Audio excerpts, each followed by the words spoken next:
Dear students, it is the fifth video for week 9, lecture 18, and we are talking about the internal security challenges to Pakistan. In the previous video, I explained that how political instability and ethnicity remained a severe threat to the existence of Pakistan, and how the neighboring countries and the public of Pakistan is linked with the interests of the other nations.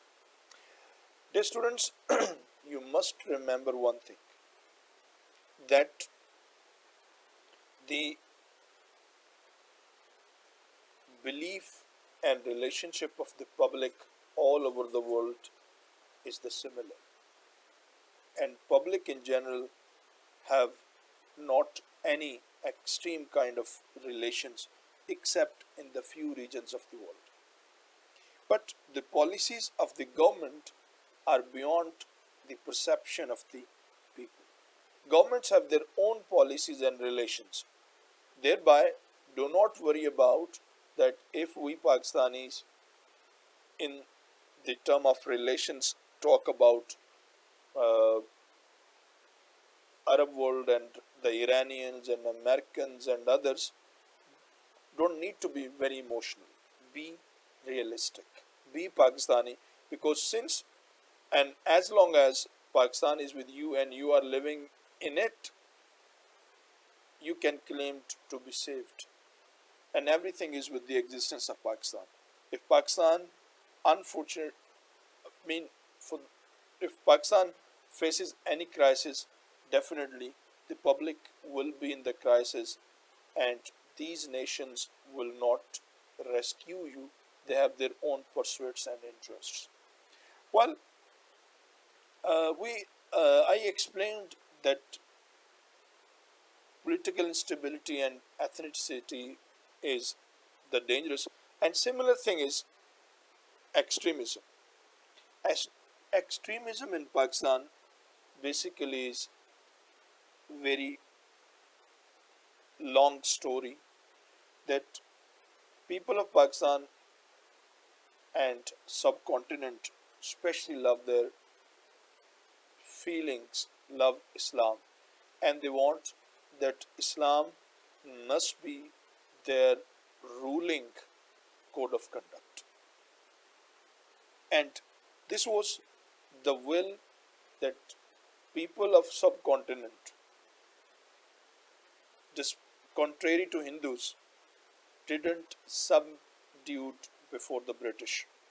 They kept fighting and for the liberty from the British rule, because they were apprehended if the British has taken control of them, they will deprive them of the Islamic, and it happened.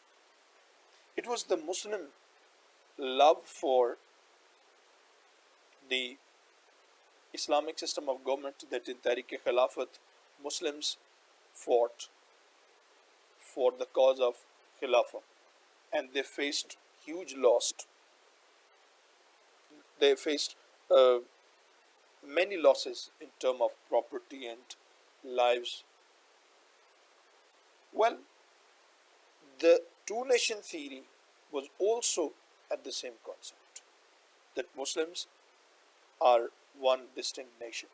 But later on, the element of extremism, this element of love for Islam, was converted into the element of the extremism.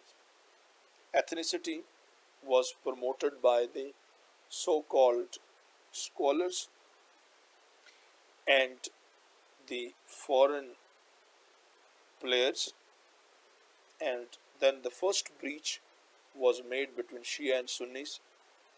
Okay, those concepts which were just for the discussion of scholars, they were openly discussed in the public. Then they people were financed, they were invited in the majalis, masajids, and other areas.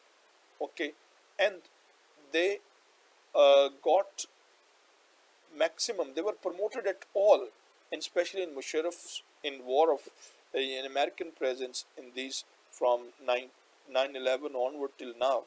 This policy is going to be very effective. Fine. Then you find out that another element I discussed was the law of blasphemy and Khatb Nabuwat. This was really the genuine causes, and they were also hijacked, and sometimes this cause was not well entertained by the government, because the governments have to cope with the international pressure uh, doesn't allow these governments to sustain. Pakistan also have uh, the same, but these two, ethnicity and extremism, made the possibility of terrorism that they converted into the terrorism. And Pakistan is facing terrorism from different directions. It gave opportunity to India,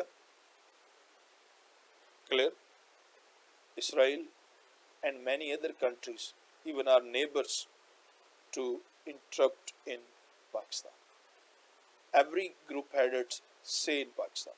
RAW started operating, clear, along with Afghanis, and even agents expressed that Iran has bit involvement, especially in the case of Kulbhushan Yadav, the prop fighting in the communal violence in Karachi, okay, and all. Afghanistan is especially involved in KPK, and there they are promoting these kinds of things, and also they are at the back end of the promoting Islamic renaissance, Nishast Saniya. The difference is that Taliban, who are promoting Islam and they want Islamic system, they are a power in themselves, and they have a separate area, and they had been under this Islamic system of qazis and judges for centuries, where Pakistan once disconnected after the uh, British control, and Pakistani society and system has changed into Western. Thereby, now they cannot uh, take a quick round and turn completely into uh, pure Islamic. But these this will of the people of Pakistan is exploited. Clear? And then you find that there were different parties were promoted, not just, for example, in Zia's times, okay, then uh, Deobandi group had its own Islamic stances, Shia groups want a specific kind of Islamic stance, and others. These confusions, rather than taking Pakistan politically into a well defined Islamic concept and platform, divided the people. Shias want different, Sunnis want different, Brahmins want different, and the other want a different kind of Islam and law implemented on their in the country. This was really a problem. And finally, the poor economy. Poor economy, you know that since Pakistan came into being, Pakistan had to face severe economic crisis. Like the areas Pakistan was established, they didn't have the industry. The people were not well educated, okay, and the trade was quite little. Also, corruption and all these things weakened the economy of Pakistan.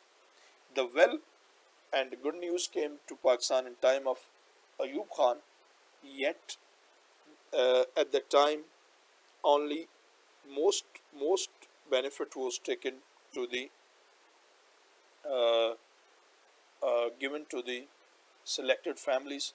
At that time, 22 families controlled 66% of the total Pakistan's income. And this economical disparity was also the cause of the downfall of the Bangladesh or East Pakistan. Well, Pakistan experienced good economical development in 19s when the different projects were launched. Yet Pakistan is facing a severe energy crisis and okay, and they need to build dams. Although Pakistan has built some very good dams like the Amir Bhasha Dam is in Clare, Neelam Jhelum Clare, and certain other dams. Yet the energy crisis and water crisis have to be controlled because Pakistan economy is based on the agriculture and water and power are the basic elements to run the industry and agriculture. But again, that the political instability, ethnicity, extremism, foreign tensions, they are an obstacle against the Pakistani economy. And without economy, defense is impossible. Either it is externally or internally, because externally you have to fire, purchase weapons, equipments, different kind of things for your armed forces. You need money. You also have to launch foreign policy to set up some cultural centers. We need money internally uh, to, for example, uh, promoting education, hiring technical people, uh, inviting or mean strengthening your security forces. You all need money, and all in one thing, that love peace and have peace and promote peace, because confrontations just drag you in degradation and anarchy. Thank you very much.